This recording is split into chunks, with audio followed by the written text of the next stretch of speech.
మన ప్రభువును మన రక్షకుడైన యేసుక్రీస్తు నామములో మీ అందరికీ శుభాభివందనములు.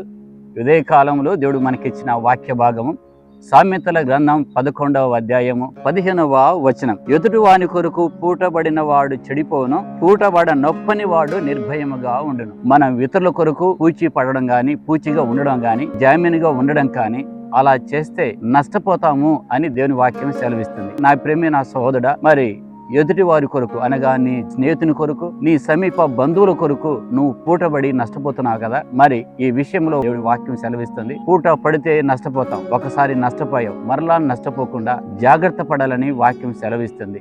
ఎందుకంటే పొరుగువానికి పూటబడువాడు తెలివి మాలిన వాడు అని వాక్యం సెలవిస్తుంది. మనం తెలివి కలిగి నడుచుకోవాలంటే ఇతరుల కొరకు పూటపడకుండా జాగ్రత్త వహించాలని వాక్యం మనల్ని హెచ్చరిస్తుంది. కనుక జాగ్రత్తతో మెలగాలని ప్రభు పేరిట మనవి చేస్తూ దేవుడు ఆశీర్వదించును గాక. ఆమేన్.